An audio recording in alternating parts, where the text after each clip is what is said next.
কুড়িয়ে পাওয়া টাকার হুকুম কি?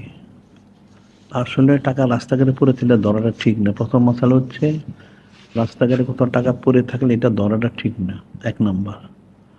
আর 2 নম্বর, যে সে মনে করে কুড়িয়ে ফেললে এটা যথাস্থানে সে পৌঁছাতে পারবে, তাহলে তার ধরা উচিত, পৌঁছে দেওয়া উচিত। এরপরে যদি কেউ এটা কুড়িয়ে পাওয়া টাকাটা তুলে নেয়, তাহলে হুকুম হচ্ছে এটা 1 বছর ঘোষণা দিতে হয়।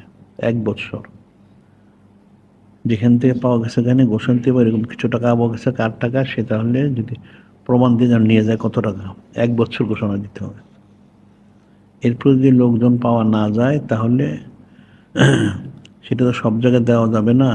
এটা কোনো, যেখানে এই কুড়িয়ে টাকা পাওয়ার কোনো ফান্ড থাকবে সেখানে দিতে হবে। এটা টাকাটা সবাইকে দেওয়া যাবে না।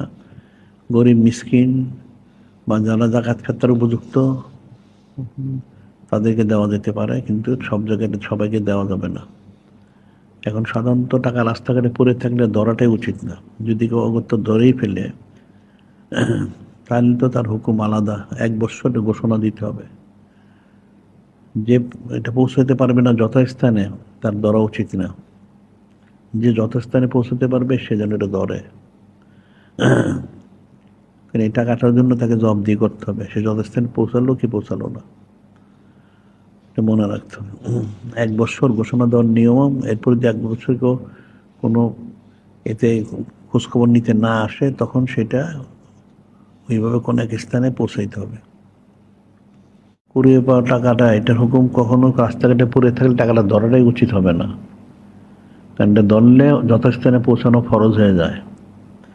কেউ যদি মনে করে এটা পূরণ করলে, সে নিলে যথাস্থানে পৌঁছতে পারবে, হয়তো যে হকদার, যে প্রাপ্য, তাকে পৌঁছতে পারবে, তখন সে নিয়ে হয়তো ঘোষণা দিতে পারে।